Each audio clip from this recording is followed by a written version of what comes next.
j'ai encore du soleil. Non, j'habite pas dans un microclimat où il fait beau. Je me précipite quand je vois les rayons du soleil pour pouvoir filmer. J'espère que vous en avez pas marre de voir ce background, ce fond d'écran, mais c'est le meilleur endroit pour filmer. Sinon vous allez être dans le noir, donc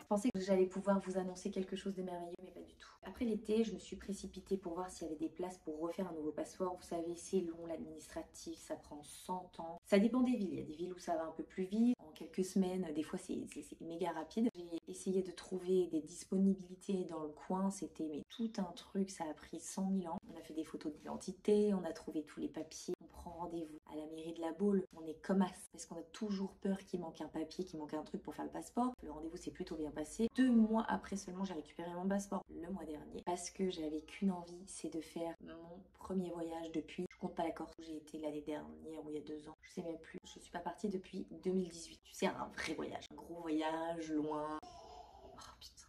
Je m'imagine dans ma tête, je vais faire mon voyage de rêve, ça fait longtemps, je vais l'organiser, je vais le préparer. J'avais même pris mes dates au travail, je m'étais dit ok, on part du 9 au 24 janvier. En plus je voulais partir sans les enfants. Mon voyage à Cape Town, je voulais retourner en Afrique du Sud, c'était une de mes destinations préférées. Avant je partais un mois et demi, hyper longtemps. Je partais avec mon petit frère, j'avais des copains, on faisait des tonnes de trucs là-bas, c'était vraiment génial. On naviguait tous les jours. Il n'y avait pas la wing à l'époque, pas trop de surf, pas trop de paddle, un petit peu des requins. En vrai pas des massins parce que j'ai navigué avec des requins, j'en ai déjà vu. En Afrique du Sud il fait à peu près, en température extérieure il fait entre 25 et 35 degrés, il fait genre super chaud. Et l'eau elle peut être à 8 degrés jusque 15-16. Il y a des grosses variations de température. Est-ce qu'on est vraiment tout en bas? C'est l'océan Arctique, Antarctique, je sais plus. On est à côté du pôle, hein. C'est vraiment tout en bas. L'Afrique du Sud, il y a le cap de Bonne-Espérance, quoi. On est vraiment au bout du bout. C'était vraiment les vacances de rêve. Je m'étais plus ou moins programmée. Comme j'y vais un peu moins longtemps que d'habitude, qu'est-ce que je vais faire? La planche, la wing. L'Afrique du Sud, c'est absolument magnifique. Déjà, les décors, c'est vert parce qu'il pleut quand même. Pas tout le temps, hein. Il y a des moments où c'est de la grosse sécheresse. Il y a d'autres moments où il pleut. La végétation, il y a quand même des trucs extraordinaires. Il y a Lion's Head, c'est un petit truc hyper sympa à faire. On marche, on voit le coucher de soleil, on a la vue sur Cape Town, c'est magnifique. La Table Mountain, je sais pas si vous voyez un petit peu, on la voit sur certaines photos. Table Mountain, table, tout plat. Mais alors il faut à peu près, je sais plus combien d'heures de marche j'avais fait pour monter là-haut, c'était super long. On peut le faire aussi en télécabine évidemment, mais je l'avais fait en marchant.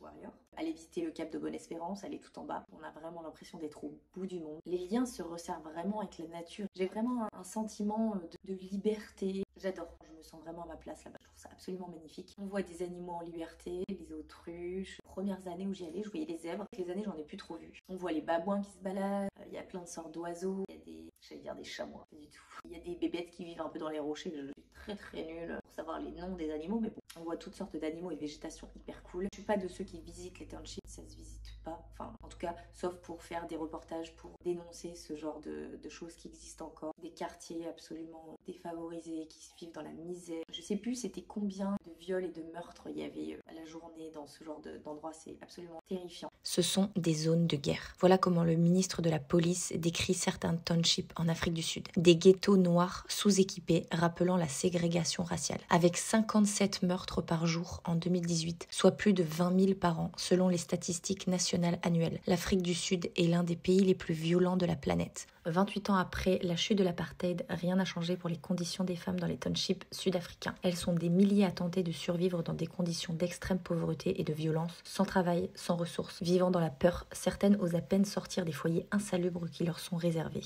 Pas d'électricité, toilettes bouchées, les femmes partagent leur lit avec d'autres. Personne ne peut vivre comme ça, surtout pas des enfants, dit l'une d'entre elles. Elle raconte que des nouveau-nés sont parfois retrouvés dans les ordures, emballés dans des sacs plastiques. La vie est une souffrance ici.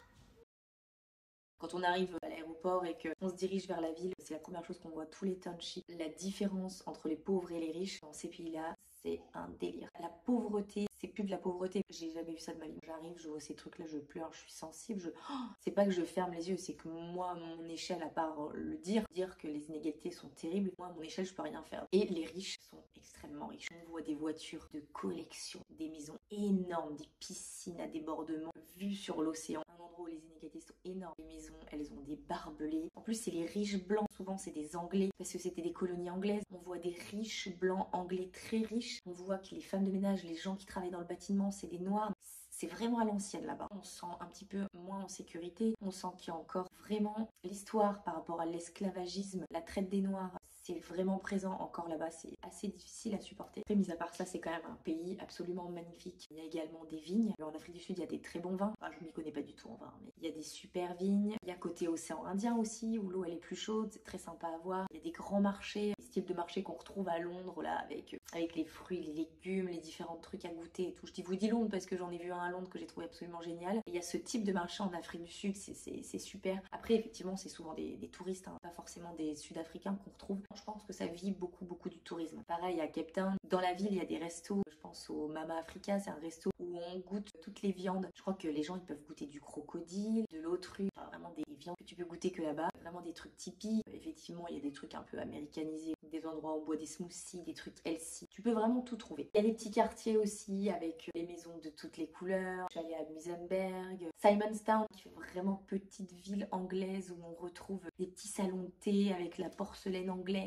Ensuite, tu vas sur la plage, tu vois les petits pingouins et tout. Enfin, c'est vraiment mignon. Il y a tellement de choses à voir. Les marchés africains où ils sculptent beaucoup dans la pierre. Il y a beaucoup de belles choses à voir en Afrique du Sud. Après, ne pas oublier, sécurité, c'est un petit peu compliqué. Niveau politique, on sait jamais dans quoi on s'aventure. Magnifique voyage à faire, absolument. Si j'étais riche, j'irais au moins une fois dans l'année là-bas. Tout ça pour vous dire que j'avais prévu d'aller en Afrique du Sud, vous faire kiffer des belles images. Malheureusement, j'ai perdu mes sponsors. Concrètement, j'ai pas de matos. Hein. À la base, c'était vraiment pour faire de la planche à voile là-bas. Moi, la wing, parce que c'est hyper fort. Hein. Je sais pas si vous connaissez les conditions. Alors, ça peut arriver qu'à Sunset. Du côté de Table View, il y a des conditions assez cool. On peut naviguer en 4-5, 4-2 en windsurf. Moi, je logeais plutôt du côté de Scarborough, Mystic Cliff, Whitsand. C'est extra fort. Ça veut dire que le vent, il commence à monter, mais il monte d'une flèche. C'est plutôt les mecs qui naviguent en 3-7 avec des petites boards. Puis les vagues sont grosses. On a déjà vu des requins là-bas. C'est un petit peu hostile. Moi, c'était vraiment pour faire de la planche et pas de la wing. Du coup, comme j'ai dû rendre tout mon matos, c'est un peu compromis. À l'époque où j'ai voyagé, il y a 10 ans, je faisais des compétitions où les board bags coûtaient, franchement, quand j'ai démarré, il y avait certaines compagnies, 25-30 balles, tu payais des excédents de bagages avec des bagages de mètres de long, de 40 kilos. Aujourd'hui, ça varie des compagnies. C'est pas moins de 150 balles l'excédent de bagages par bagage. Moi, j'avais compté à peu près. Je prenais un billet d'avion, on va dire, qui coûte 700-800 balles et tu fais x2. Je me suis dit, mais c'est pas possible. Quand t'as pas de sponsor qui t'aide là pour ça, pour le coup, c'est hyper compliqué. Donc, je suis juste dépitée parce que mon voyage, mon kiff du moment, c'était vraiment un petit goal que j'avais. Depuis quelques mois, je me disais, putain, je vais aller en Afrique du Sud, je vais naviguer, je vais faire des photos, je vais faire des trucs magnifiques. Et là, tout tombe à l'eau et je suis dégoûtée. Au mois de janvier, je pars absolument pas. Tom, je pense qu'il va partir au ski. J'ai même pas envie d'aller au ski. Je devais aller au chaud, dans l'eau, aller une semaine au ski, me cailler. Aller au ski à peine une semaine avec des gosses qui aiment pas le froid, qui aiment pas s'habiller. Je me suis dit, non, là, vraiment, ça peut être des vacances. Je pense qu'une semaine avec des enfants de 2 et 3 ans, si je reviens pas plus fatiguée que ce que je suis partie,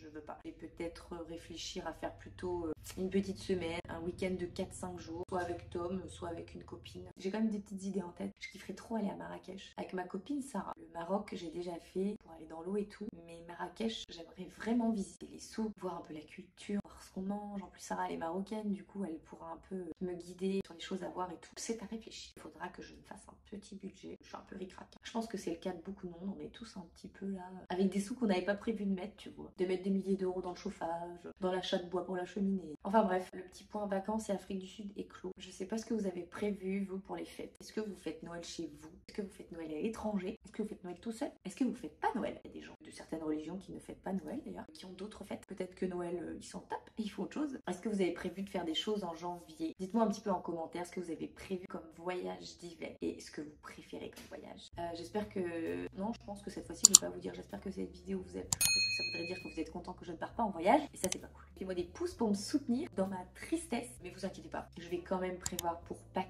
Là, je vais essayer d'être assez intelligente et de gérer un petit peu mon budget. Je vais m'en sortir pour faire un petit voyage. Je sais pas où, je pense pas que ça sera très loin. Tant qu'il y a un petit voyage, c'est pas mal. Je vous souhaite un bon week-end, une belle semaine. Je sais pas quand cette vidéo va sortir, du coup, je vous souhaite une belle journée, une belle soirée, une belle matinée. Prenez soin de vous et je vous embrasse bien fort. À la prochaine!